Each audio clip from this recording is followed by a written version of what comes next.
Dennis, what do you think? I've been overwhelmed, but it's been quite an experience. You know, that's my son. We used to market the company when we started it. My theory was a hot rod at a price you can afford. And he's a business guy. He's wanted, since he was a little kid, he's just a business guy, loves business. And he went to Ouachita Baptist and took Spirit Industries and made it a project. And they made a marketing campaign, and they changed my whole philosophy from about hot rod at a price you can afford to it's about the experience. And as we looked at that over the years, we really come to the conclusion that we don't build hot rods here, we build dreams. And I know your story is an excellent story. Now, we're building an awesome car, but your story is even bigger than the car. Well, I hope it's not that big, but when you was talking about price, that was one reason I come by here, is that the price seemed to be reasonable. I mean, as far as something I could do on my own. I mean, you take a normal street rod day, and $100 grand won't touch me. It's crazy how much you can spend. Yeah. But so but I mean, I just wanted something, and I've been tinkering with this stuff all my life, off and on, back and forth. And so this is going to be my last hoorah, so to speak. But what's the story behind the dream? This is like a dream car, right? Well, I had a handicapped boy, and me and my wife we motorcycled until he came along, and then when he came along, we kind of had to give that up. But he was handicapped, so we ended up doing a trike thing. So it was always about taking him around. But then as time went on, he got sicker, and I got older, and so then we decided that maybe I always wanted to build a hot rod, something. The 32 Ford Coupe was the main thing on my mind, and so me and him could ride around in some kind of leisure and comfort, whatever. But we lost him in 2006, and so I kind of kicked the dream off to the side. But then we went and still rode. But as years went on, my motorcycle days came less and less and less. And so I thought, well, I'm going to do this 32, this roadster type thing, and get myself in and out of the rain. And I retired and had not a whole lot of money, but I had some money. So fortunately, I had a nice wife, understanding, let me stick all my money into this thing. And that was one reason I came to Spirits, was that was the most reasonable price because I've been around, looked on the internet, and I didn't want to buy somebody else's pile of junk. And so I didn't have a $100,000 bill to put down, and if you go to anywhere else, $40,000 is a kit. That's going to cost you $40,000 for a kit. Well, looking at what you've done with this car, you blew the budget anyway. Yeah, I mean, when you put the tune port injection, if there's digital that could be bought, I think you bought it. It's got digital shifter, digital this, digital that. My nephew convinced me of that. He said, Uncle Dan, you can have a hot rod and you can have fuel economy at the same time. So me and my wife's driving this, and like I said, I've done all the speed stuff, and a 65-year-old guy don't need to be going down the road speed shifting. So it's all about the cool factor. So well, you got the cool factor. And so I went with the Street Performance from down there at me in Arkansas. The chrome, and I think it's one of the better looking of the fuel injection units. It is, and it's still GM. And that's what hot rodding is taking, the stock stuff and making it better. And I wanted to keep the first generation GM block. I didn't want to do none of the LS motors, although it's fine motor and everything, but I just don't look hot roddy. So I wanted to stay. I had two decisions to make. I was either going to do a flathead and go out all on it, or I was going to do electronic fuel injection. So I could convince myself, if I was going to run air conditioning, the old flatheads ain't the thing to do. So that's the reason I went with this here. So we've got air, we've got power windows, we got tune port, you got it. Yeah, but my main problem was my health. I just bit off more than I could chew. That's all. Well, you didn't start with a beginner project here. We do a lot of T-buckets, and pretty simple. Yeah. You picked up, this is probably the most complicated, hands down, it is the most complicated wiring project I've ever taken on. And I've taken on some projects. I used to do it just for the challenge. Now, not anymore, but this was a challenge. Well, when I came down here, and you guys, like I said, I come back down here for some issues to take care of. But and the wife convinced me that if I was going to live long enough to ride in this thing, that I might as well let you guys finish it. And so far, I'm really pleased by the way it's going. But well, when you called me, I was just in my mind going, "Oh no, poor Dennis." You were pretty discouraged. Oh, worse than that. You could ask. You need to talk to the wife. I was distraught, is the word I'd use. I sat in the chair for 4 hours before I even spoke about it, because I'd been wanting to do this on my own. This is, like I said, I was telling you a while ago, I've spent 31 years in a government job. It's something I hated, positively hated. And they treated me like I didn't know anything. But my wife has said they feared me more than anything else. But it was not, and they, like I said, and I wanted to do this. It's going to be my last thing I've done on my own, my crowning jewel of this show that, I'm not the dang ignorant ignoramus that they thought I was. Well, in doing this, what I really like about my job is I get to be part of your dream. And it really gets, if you're disappointed, I'm disappointed. Yeah. And there's a lot to do in a car. And part of my job is to convince you, yeah, and anybody else that thinks they can build a car that they can do it. But it's not my goal to have a bunch of parts in somebody's garage with a bunch of frustration. Yeah. What's the best way to accomplish getting a car? You have, it's like anything else in life, you gotta have a real goal.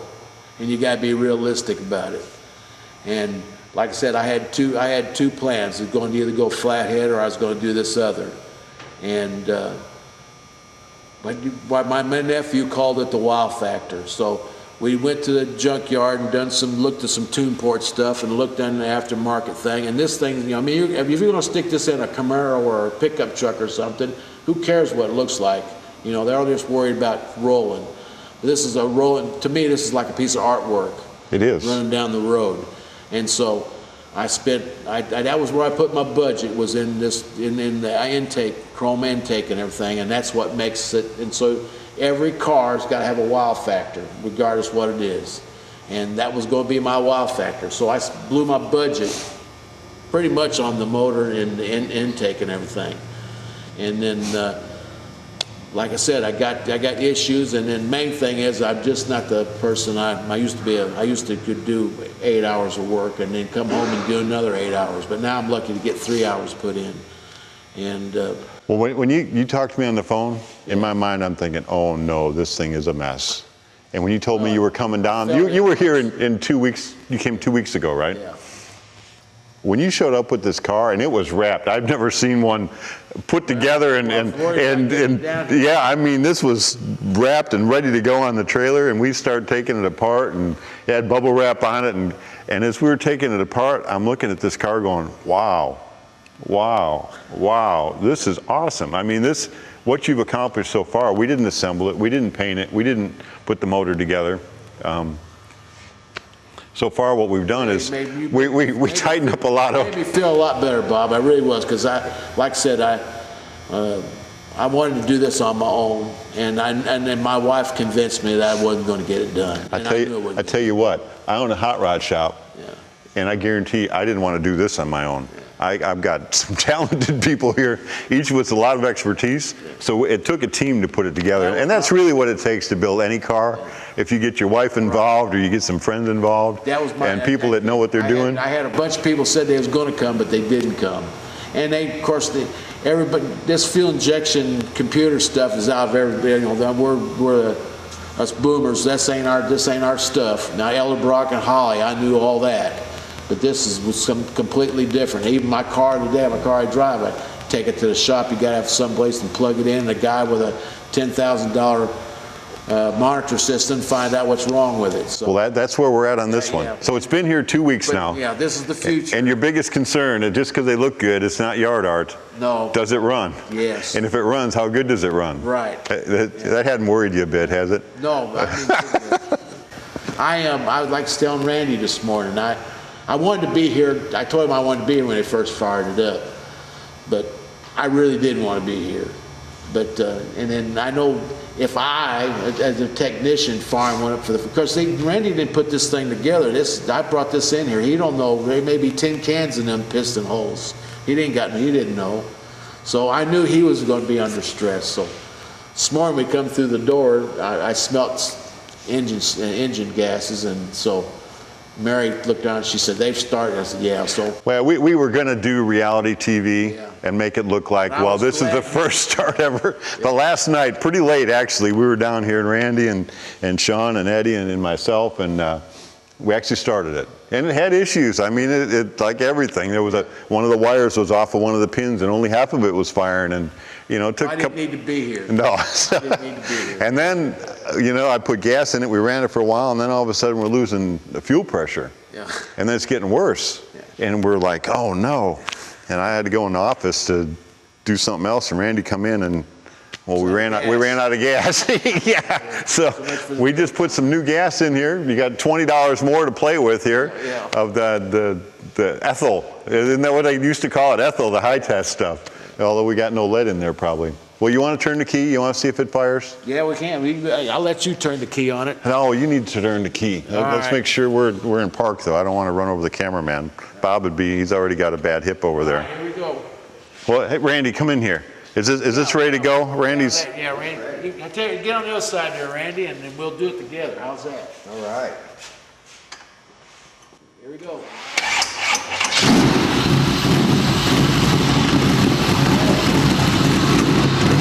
What do you think? We need a close up. And don't get when you get the smile. And we still got a lot of the, like you said, to plug the computer in, and we got to do the timing. It's got to break in. There's a lot of issues just because it's running. Now it's got to get smart, and it's got to get with everything else. But I'm excited. Like you said, it was a little nerve-wracking. Will it start or won't it?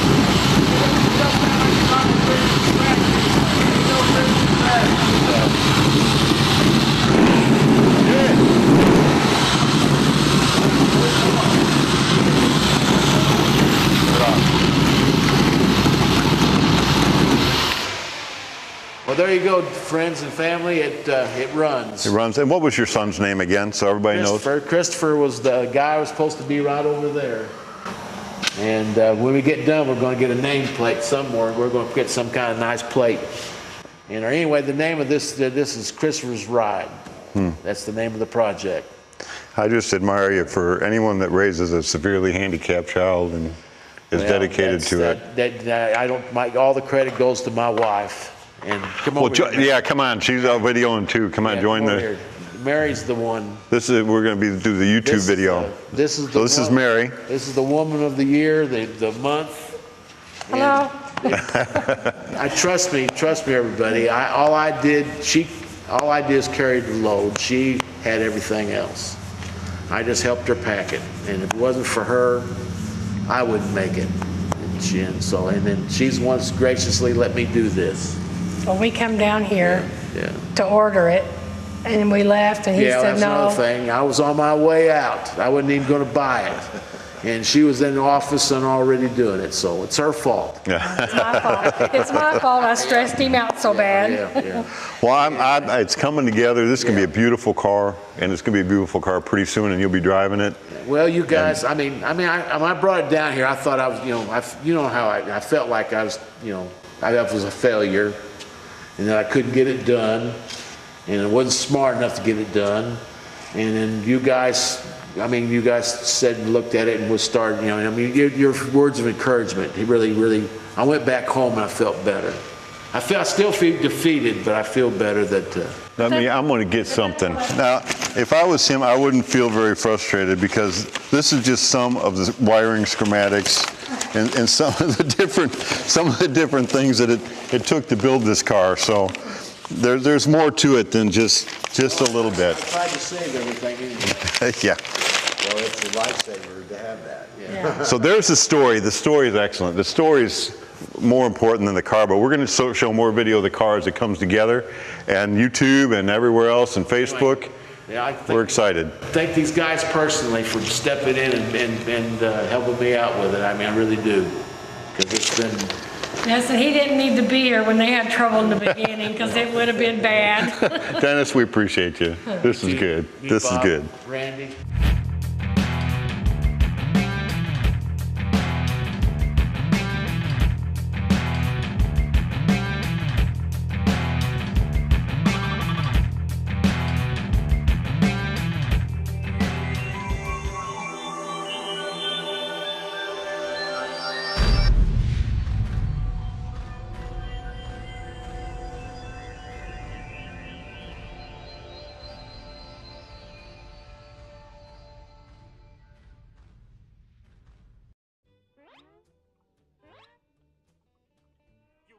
Found the missing half of the Atlantean amulet? What's an Atlantean amulet? Legend says that when the two halves are joined, the path to Atlantis is opened.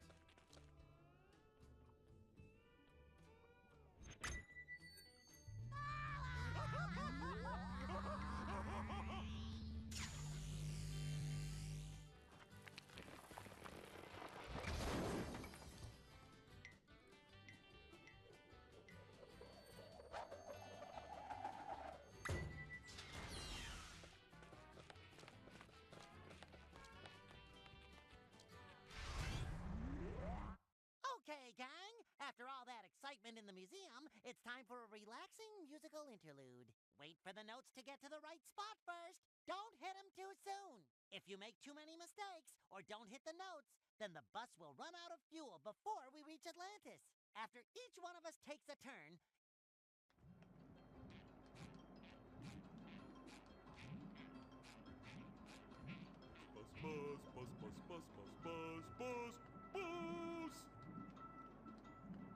whoa, this is so amazing that I'm totally amazed.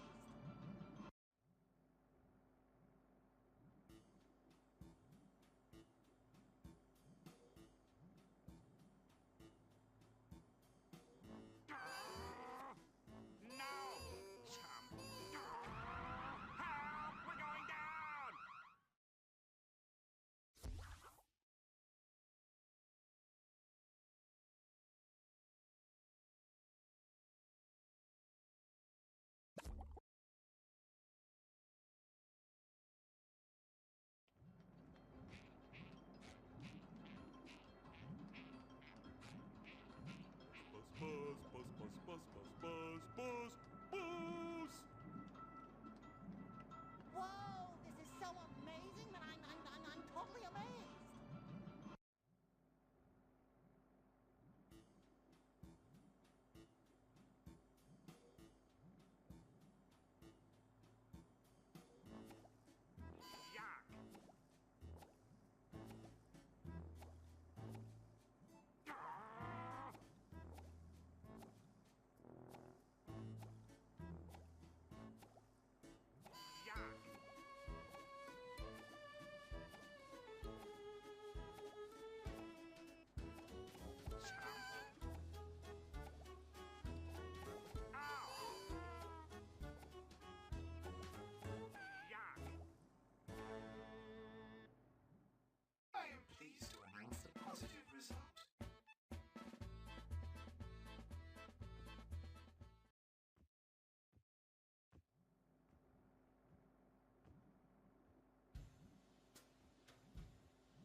Atlantis, I salute you in song.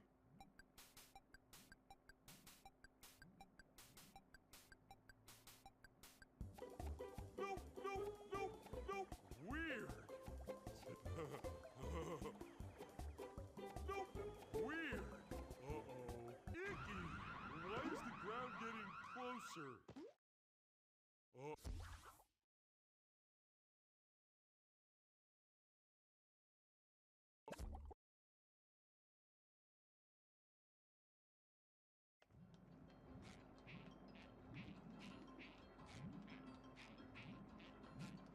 Buzz, buzz, buzz, buzz, buzz, buzz, buzz, buzz! Whoa, this is so amazing that I'm totally amazed.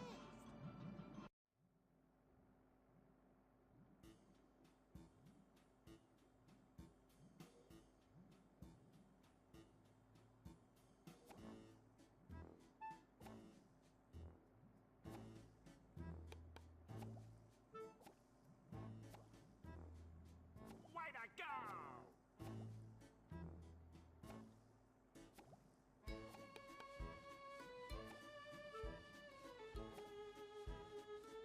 Me! Yuck! Yuck! Ow! No! Yuck! Help! We're going down!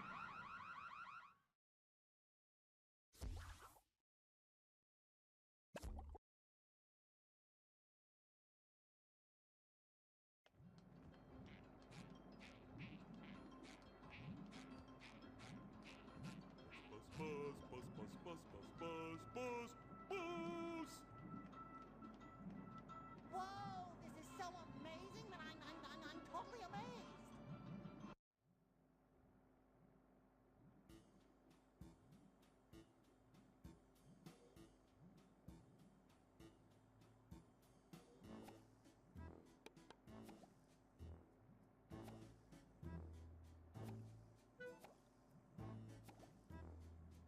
La la la la. No!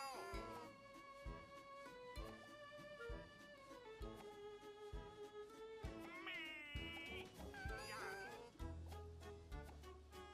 Why not? No! No! Ouch! Who needs fossil fuels when we have musical theater?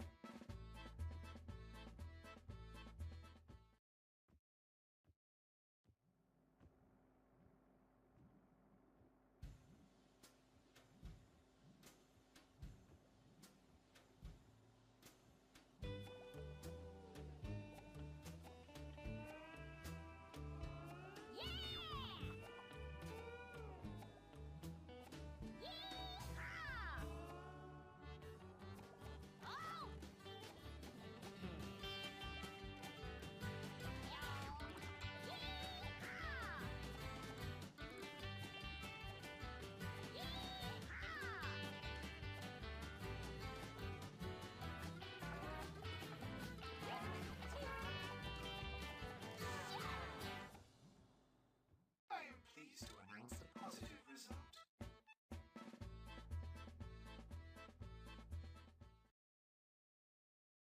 Scream for me, Atlantis!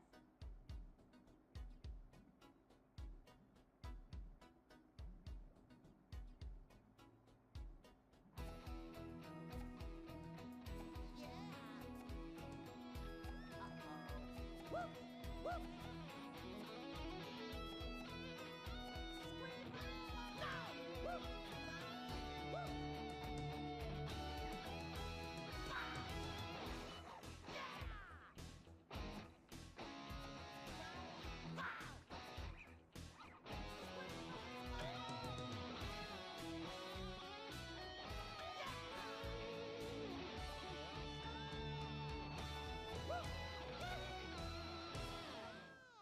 Excellent. That was music to my downloads.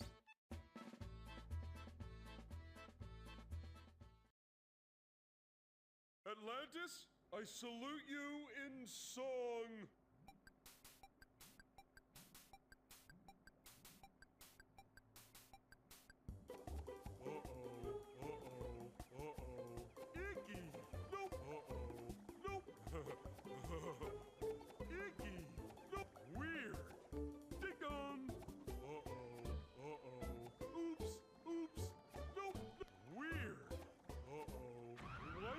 now getting closer. Oh.